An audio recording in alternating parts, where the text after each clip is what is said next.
Hello, I'm Juan Jose Monterrey Martinez, and this is my presentation titled Seared, a study on flashbulb memories.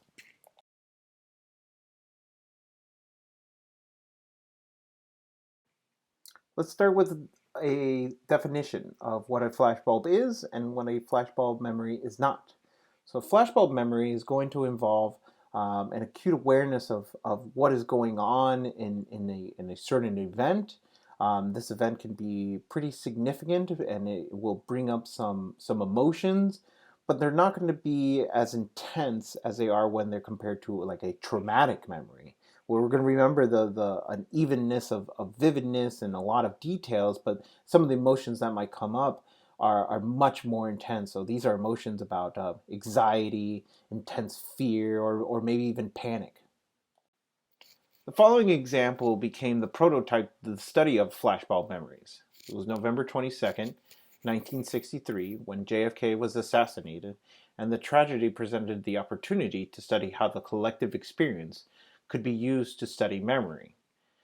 The assassination occurred sometime around noon, but by the afternoon, when the news had come out that JFK had been assassinated, um, viewers started to turn on their TV, started to discuss, started to collectively experience this tragedy. And by the evening, over half of the nation was aware of these events. So researchers saw an opportunity to see how we would be able to remember collectively this very unique experience.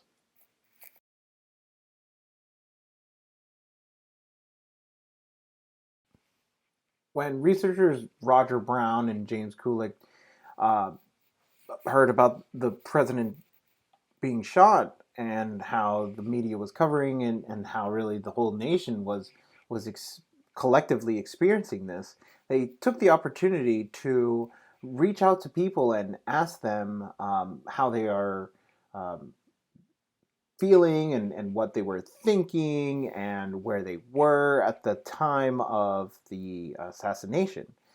Shortly after it happened, and then were later tested to see on how well their recall was. So the researchers gave participants this questionnaire with open-ended questions, such as like where you were and what you were doing. These were considered the canonical categories that researchers wanted to record and then measure later on. Some time has passed, and researchers now acknowledge that this sort of test and retest comparison really measures the participants' consistency in their story, but it's not accurate, and they had not considered on how to record that yet. So Brown and Kulik set the standard of how we measure a flashbulb memory, but the researchers started to question and challenge on how we record a flashbulb memory.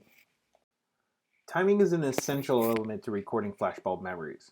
Shortly after the Space Shuttle Challenger exploded, researcher Ulrich Nesser made quick use of his time by recording participants' experience in a questionnaire form, similar to Brown and Kulik. So, following the next day from the Challenger space shuttle tragedy, Nizer presents the questionnaire to a classroom full of freshmen. And similar to what Brown and Kulik had, the questions are: where were you? What were you doing? How did you see the tragedy? And when they were seniors, so 3 years later, they were asked the same questions, but this time they were asked to rank on how confident they felt on the accuracy of them being able to recall the memory that they had talked about, and the response that they had given 3 years before. This was different from Brown and Kulik because now they were able to measure the accuracy and the confidence of someone's response compared to how Brown and Kulik were measuring. They were just measuring the consistency of somebody's story. Now with Nizer, they're able to compare that consistency, but also measure the accuracy of the responders' res- their response.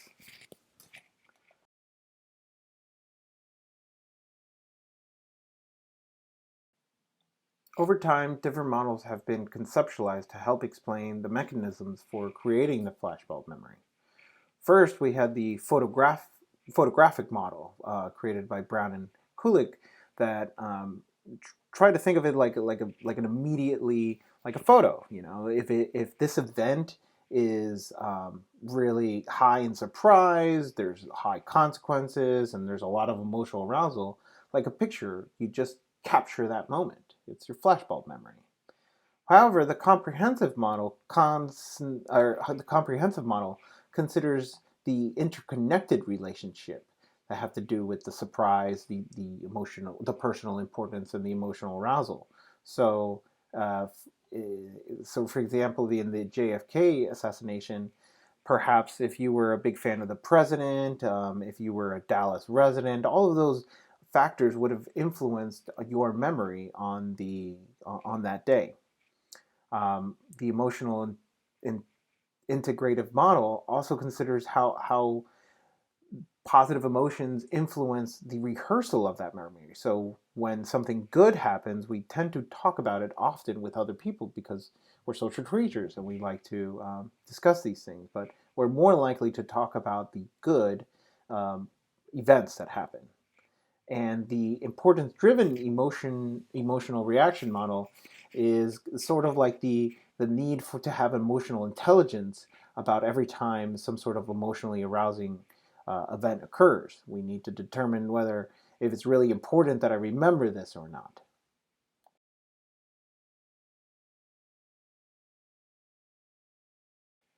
Like any memory, flashbulb memories are not immune to the factors of time, and studies show several factors influence the longevity of the flashbulb memory. Some factors are the amount of time that goes in between the time that we experience and the recall. How random and out of the ordinary the event influences on whether the memory is encoded as a flashbulb memory or processed like any other flashbulb memory. Additionally, how important the event is will influence on how often we rehearse the event. How often we talk about something, whether it's good or bad, strengthens the ability to recall an event.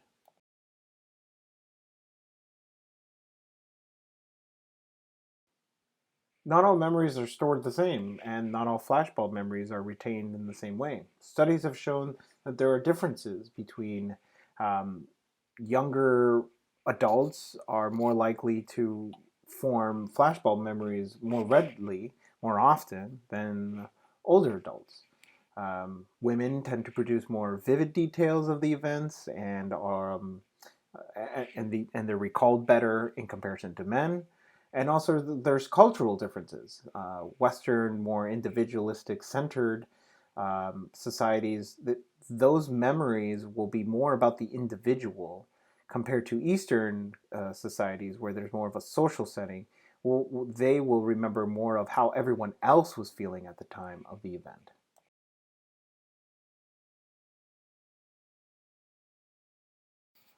I'm an optimist, and good memories have also been preserved like flashbulb memories. Positive events, like hopefully future graduation, these will also involve high levels of emotions and certain uniqueness, and this will likely be rehearsed in future discussions about where I was on graduation day and what I will feel. So I will talk about this, um, and I'll remember this memory as well because there's a pleasantness bias, which is we like to talk about things that are well good, you know. But how do we determine whether an event is good or bad? So Anita Bone and Doreen Bernstein examined 103 East and West Germans at the time when the Berlin Wall was falling. So this provided a unique insight on one single event, but how would people consider it? So the people who were considering the wall being torn down as a negative event generally didn't want to talk about it. They didn't want to be associated with it. So their recall to that day was less accurate compared to those who viewed this as a positive event. So they wanted to be associated with it, and they wanted to continue talking about it because they were able to, well, because they felt like this was a good thing that they wanted to continue talking about with others. So this is that pleasantness bias. We like to talk about things that are viewed as good things. That constant rehearsal reinforces the memory and strengthens it for our ability for recall. So it makes sense that we have flashbulb memories to avoid potential future harm. We want to remember when and where bad things happen to us to avoid them.